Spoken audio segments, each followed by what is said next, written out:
All right, all right. If you clicked on this video, I'm assuming you're actually serious about going somewhere with your clothing brand and good because you have found the right place. I'm not here to make a 20-minute long video to funnel you into my course. I have no course. There's no link in my bio.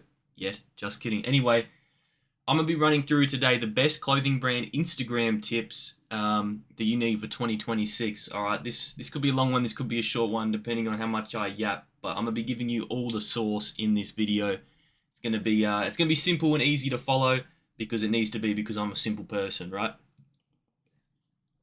So this is gonna be my little document that I have put together from my experiences. All right, let's uh let's pretty much get this going. All right. If you run meta ads, you need a strong Instagram. All right. It is just how it is. If you don't have a strong Instagram, you're going to start losing conversions. You're going to start leaking conversions, more importantly. Customers, 100% for a clothing brand, they are always going to check your page before buying. Always, right?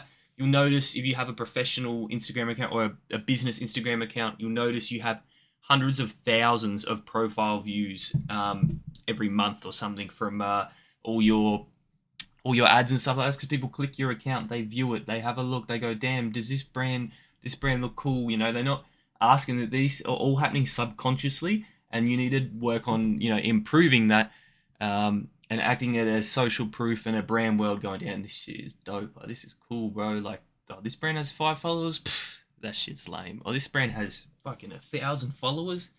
I've got FOMO. You want to encourage that fear of missing out. It is literally your digital storefront. So right now, clean feeds are the method. All right, maybe a couple years ago they weren't, but they are right now. Low effort posting era is over unless it truly, truly matches you and what your brand does. Bro, please get rid of the messy feeds. It kills trust. It looks like shit, right? You don't feel proud of your Instagram. If someone asks you, oh, what's your brand? They look it up, 50 followers, looks like a fucking spammy Canva made fucking Canva template sort of thing.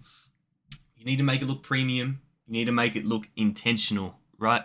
Every post should feel on brand. Now, what is on brand? Well, I'm glad you asked. You need to define your visual identity before you worry about all your, the way your brand voice, etc., etc. You need to decide your colors from day one. If you're coming into this a bit late and you haven't, that's cool. Instagram has an archive feature, has a delete post feature. All right, use that. Decide your colors from day one. Use ChatGPT. It's gonna be like, oh, you use AI for everything, bro. Use ChatGPT or Claude or Gemini or Siri. I don't know, whatever you want to use. Use it to help you refine your color palette. You need to figure out obviously what your niche is. If you already have that in mind, that's great. If you have luxury streetwear, darker, minimal tones, this sort of thing, this is what these people expect, right? Unless you're coming in as a disruptor and you're going to do red for luxury minimal, sure, go for it. But most of the time, you just want to make it look, not cliche, but you want it to, you'll be able to move it in your own direction.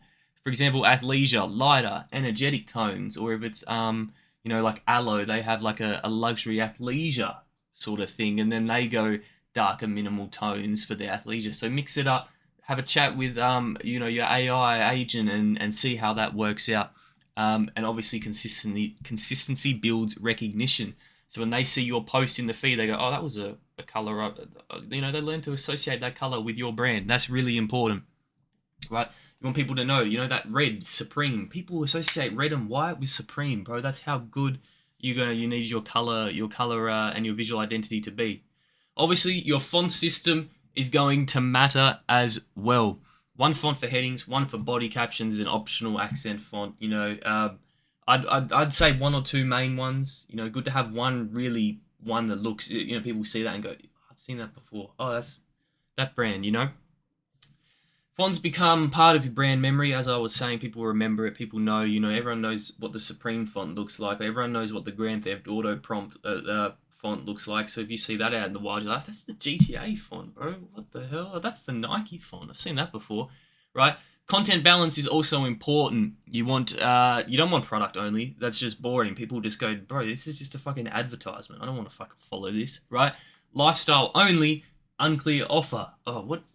This dude's just posting pictures of blokes in the street drinking a coffee and not fuck. You know, you want to have a perfect mix. There is a perfect middle ground. You do not want to lean too far one way, right? Lifestyle, product, and community.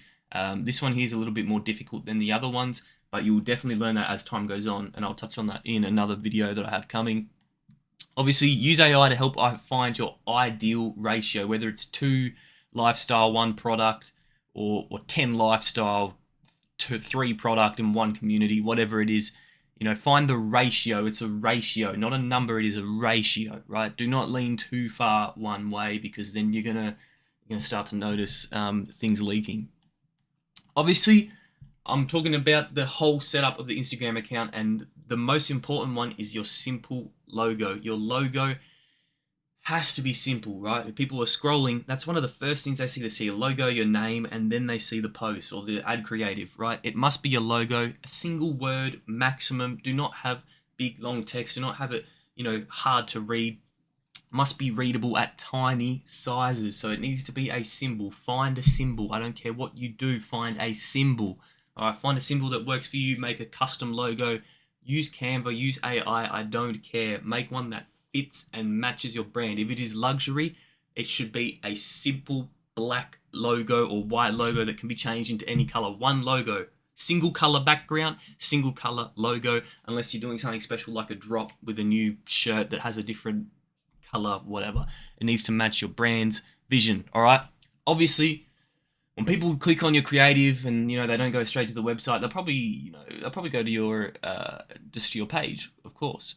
All right, so a bio is important. Say what is happening right at this moment. Example, new shirt just dropped. Don't just say new shirt, say the name of the shirt, or say the style of the shirt just dropped. Have a little arrow emoji pointing down to a bio. Put the link under it immediately. You do not, the amount of times I see so many brands have a big long bio. We are for the trendsetters, or we are for the go-getters. I don't give a fuck, bro. I wanted to go have a look at your shit, right? I just want to see a link right down here below that I can click and go bang. I don't want to have to click more. The fact that you can click more in a bio is the stupidest shit I have ever heard in my life. You should not have to do that, right? Discoverability hack. Name field, right? This is not your username. This is your name. This is your brand name, not your username. It's the bold piece, right? When people search up your username, they see your username, your logo, if you have a story, and then they also see your actual proper name. So if you have a personal account, my name's Dylan, I have Dylan, blah, blah, blah, blah, that's my full name, and my username is Dylan123456, Name field is your full spelled brand name, all right?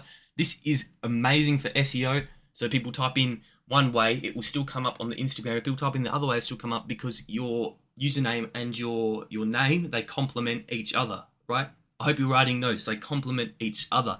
Usernames can stay stylized, right? That's pretty much how I want it. Usernames, you can have a 4 instead of an A, and I don't recommend you doing that, but you can. But in your name, whatever, all right? Instagram is not just posting, it is your brand's visual identity. This is sort of like a quick glance over of it. Here, I'm gonna give you all the whole document right now. I'm gonna scroll back up to the top, and I'm gonna give you this whole document here right now. If you guys want it, send me a DM. I'll happily send you the whole document.